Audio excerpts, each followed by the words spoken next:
this. We'll look at the AFC teams. Are they the real deal, or is it a little bit of fool's gold as it relates to the top contenders that have emerged so far? Maybe some surprises that weren't on our radar screen because we just assumed it's Ravens, Chiefs, Bills, Bengals coming into this. Now all of a sudden you got some 3-1 teams that are making us say, are they real or is it fugazi? Let's start with the Pittsburgh Steelers, the black and gold. Real deal or fool's gold? This one's tough. I'm going real deal. I have more concerns right now with the Baltimore Ravens and what they're trying to do, especially if Lamar Jackson has to miss time. And I think if he has to miss hamstring, call it 3 weeks maybe, if he misses 3 weeks and Pittsburgh can continue to win some ball games and get ahead, we might be looking at, like, can you picture the AFC North and there's one team that makes the playoffs and it's the Pittsburgh Steelers? Like, that's what this could turn into. Very surprising compared to what we thought coming into the season. I think it's the real deal because it shows that their formula is working. It shows that their approach is effective. They couldn't have hoped for anything better than 3-1 those first 4 games. Yeah, 4-0, duh. But as a practical matter, Aaron Rodgers, with no involvement in the offseason program, Aaron Rodgers, 41 years old, those first 3 games were must win because it was going to be a tough road in Dublin. But they won that one. So that makes up for the embarrassment they suffered in the only game they've played at the field formerly known as Heinz this year. Now they go into their bye week and they get a chance to kind of regroup. Browns, who knows? At the Bengals, all of a sudden, not quite the challenge that it seemed to be, unless they have Russell Wilson. Boy, wouldn't that be something? Or Jameis Winston before that Thursday night game. And then it's the showdown with the Packers, Sunday Night Football Week 8. So it's working. Goal is not get to the playoffs, it's get to the playoffs and win a playoff game. So far, so good. And they haven't had a complete game yet. Sunday against the Vikings was the closest thing to it with the total team performance. It's been, they had one game where the offense carried the day. They had won a game where the defense carried the day. And now they won a game that was more balanced. So I think they're the real deal. Yeah, and I love what they did. Dwayne Washington, big tight end. He led the tight ends in all plays. They went big, and they created a power run game with Gainwell that I think helped, Aaron Rodgers in the pocket, throwing the ball down the field a little bit to DK Metcalf. And I think they still have to figure some of the passing game out, but I like that approach a lot better than some of the stuff in like week 2 and 3. And the thing that I love that Aaron Rodgers was doing, and I think you need to do this against the Brian Flores defense, he was, and this is where you're in control. When you've been doing it this long, you don't freak out. You don't rush yourself.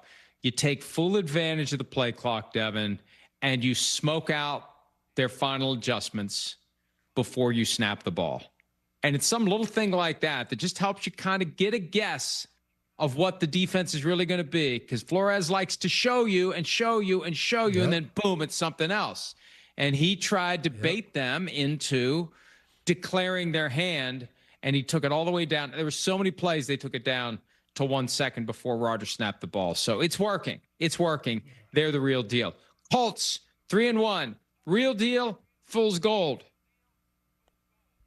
Colts, this is the real deal. I think the way the Colts have been playing, and then even though they lost last week, they went toe-to-toe with the Rams. And I think the Rams are a team that everyone can see possibly being a Super Bowl contender out of the NFC. But I think, again, the way that they've built this, I think the weapons they have on offense, I think the way Shane Steichen calls the offensive game plan with Daniel Jones, I think they're going to get better and better of knowing exactly what they want to do together. I think that relationship, offensive coordinator and quarterback, as you play more games together, you figure things out more. And I think, again, with Lou Anarumo and that defense, I think they saw there's some things they might want to do differently. I think when you play against a team like the Rams, but they were without Kenny Moore, I think that's a big, big part of their defense, having him in there. So hopefully he can get healthy, because I think him not healthy changes that defense a little bit. But I think you can argue between them and Jacksonville. Those are the best two teams in the AFC South right now.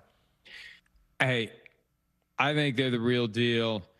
And the power rankings for week 5, they are simmering currently. The formula has been concocted. The ingredients are in the pot. The algorithm has activated. But I'll give you a little tidbit, because they will be posted not long after the show ends. Even though the Colts lost, they went up. They went up multiple spots because they went toe-to-toe with the Rams, who are one of the best teams in the NFL right now. There's nothing for the Colts to be ashamed of. They are the real deal. They beat the Broncos. Yeah, it was a fluky, weird, bad special teams decision by Denver that opened the door for it, but they still beat the Broncos. And look what the Broncos did to the Bengals last night. Colts are the real deal. The LA Chargers, real deal, fool's gold. Where do you put them? I do. I think they're the real deal as well. But I think these next few games, I think this stretch is going to be vital for them.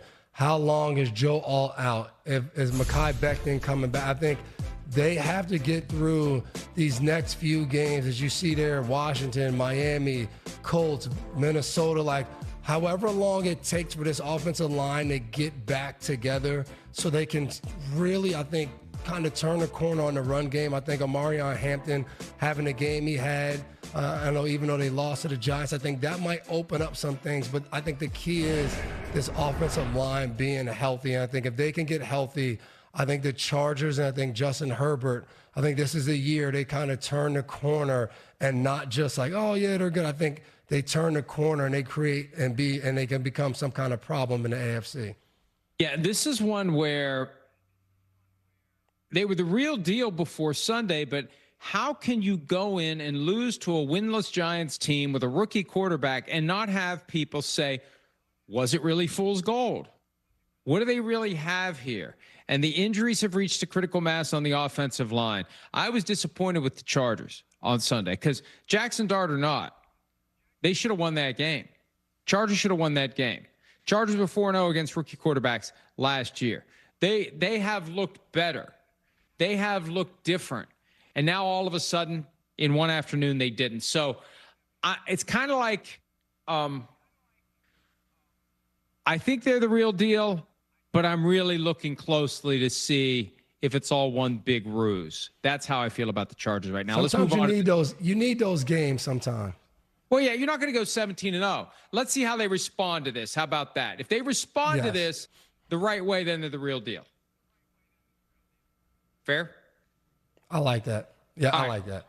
Jacksonville Jaguars. Uh-oh, here it goes. Florio hates the Jaguars. Are they the real deal, or are they a pile of fool's gold or something else? The people want to hear you go first. You might hate the Jaguars. They want to hear, are they real or not, Florio? They've got the potential to be real. Here's my concern. Trevor Lawrence is good for 1, 2, maybe 3 bonehead moments every week. And I know that sounds harsh, but he's making $53 million per year. He can dry his tears with dollar bills. This is part of being a highly compensated quarterback. You become scrutinized. That's the Chris Sims mantra for the year. The guys who are making the most money are going to be criticized when they don't play at the highest possible level. And every week there is an interception or multiple balls that could be interceptions. Running out of bounds when you're trying to milk the clock. If anybody on the field for the offense in a situation where you're trying to milk the clock is going to have the awareness and execute it, it's the quarterback. And when the quarterback doesn't, I mean, I know we're human and we make mistakes, but still, you're making $53 million a year or whatever the number is. 55 it may be for Trevor Lawrence, although, again, it's all backloaded and kind of phony, but it's still good money. Whatever the real number is, it's good money. We should expect something that a high school player would be expected to do when trying to kill the clock. Don't go out of bounds. So this one, it feels like it could be real, but can they iron out the rough spots with the team that they currently have, and specifically with their quarterback? And I'm sorry to be critical but I don't think it's inaccurate or inaccurate. I don't think it's unfair or unfair. I think it's fair when someone's making that kind of money to say, oh, man, you weren't a fifth-round draft pick that is only playing because the starter got hurt. You're one of the highest paid players in the league, and you should be scrutinized accordingly if you're not getting it done the way you should. So he could be the thing that holds them back from being as good as they could be. That's my point. So are they the real deal or fool's gold? The Jaguar fans want to know. Get back to me on Tuesday next week. We'll know next week, okay? Beat the Chiefs next Monday night, and I'll call you the real deal. Lose to the Chiefs because Trevor Lawrence threw an interception in the fourth quarter. Yeah. Duval. All right. What's yours on this one? Come on, Duval. You're the real deal right now. And again, I agree 100% with what you're saying. I hate that the question mark for them is their highest paid player. Like I hate that. But what I love about them so far this year is the defense. They're top of the league in takeaways right now. Campanelli, the defensive coordinator, New Jersey native, he's bringing that aggressive, in-your-face defense. And I think if they can lead with that and allow Trevor Lawrence in the offense to play a certain way, and then Liam Cohen continue to just build and build with Trevor Lawrence, I think we could be looking at a team that we look up and we say, hey, Trevor Lawrence is kind of playing the best style of winning football that he's ever played in his career. And I think a lot of that will be because of the way Liam Cohen is calling the game. But I think they need Brian Thomas Jr. I think he needs to take his game up another notch this year and play at an unbelievable level that I think will alleviate some of the stress for Trevor Lawrence. But I think the way he's using the running backs, Liam Cohen, similar to what he did last year with Bucky Irvin in Tampa Bay or Rachaad White, he's doing the same thing with Tootin and with ETN. So I think this could be the real deal. I think they can walk out. It's a battle between them and the Colts. They can walk away and win that division and beat the Colts. I don't see a reason that they can't. So I think this is the real deal for Jacksonville. You mentioned Brian Thomas Jr. too, and he's shown promise to become a great receiver, but you got to be on your details. I think there was a moment, and the 4:00 games become a jumble, but he caught a pass on the sideline, and he got the first foot in, and the second foot, meant to land out of bounds. Like, tap your toe. It's instinctive. By the time you get to that level, it should be. That second foot came right down. So he lost track of where he was, or he didn't react quickly enough. But we're so accustomed to seeing high-level receivers know where they are in relation to the field. It was just odd. And it's like, I guess it's a microcosm. There's something that's holding them back a little bit. And you witnessed that.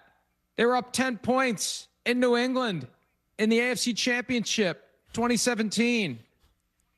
And I know there was a bad call that took a Miles Jack touchdown off the board that would have put the Jaguars up 17 points. But you know what? Tom Brady still would have led the Patriots back to win that game because something would have happened. There you go, Florio. Something would have happened to the Jaguars and the Patriots. Make it 24. I don't care. The Patriots weren't losing that day. They'd lose 2 weeks later. But don't worry. But not that day. Yeah, we didn't. Was that necessary to talk? Everyone knew we lost 2 weeks later. We know. 4 of them back But Jackson, there. don't worry. You'd have 4. Those days are behind you. You should be ashamed I should you have don't have 5. 4 Super Bowl trophies behind you. You only have 3. Coming from the guy with wine glasses behind him is going to talk about my Super Bowls trophies You know behind how many me. I got? I got all of them. All right. By the way, we've got some updated odds through 4 weeks of the season for these 4 teams we've just discussed to be the AFC champion. Look at the Colts from 60-1 down to plus 1,400. The Steelers have actually had their odds go the other direction, which is surprising. I don't know why they ever would have been 17-1.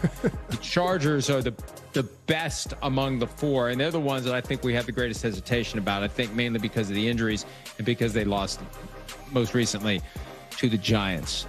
Those odds come courtesy of DraftKings Sportsbook, which is an official sports betting partner of the NFL. New customers can wager $5 and receive $200 in bonus bets if the first bet wins. DraftKings Sportsbook, the crown is yours as always.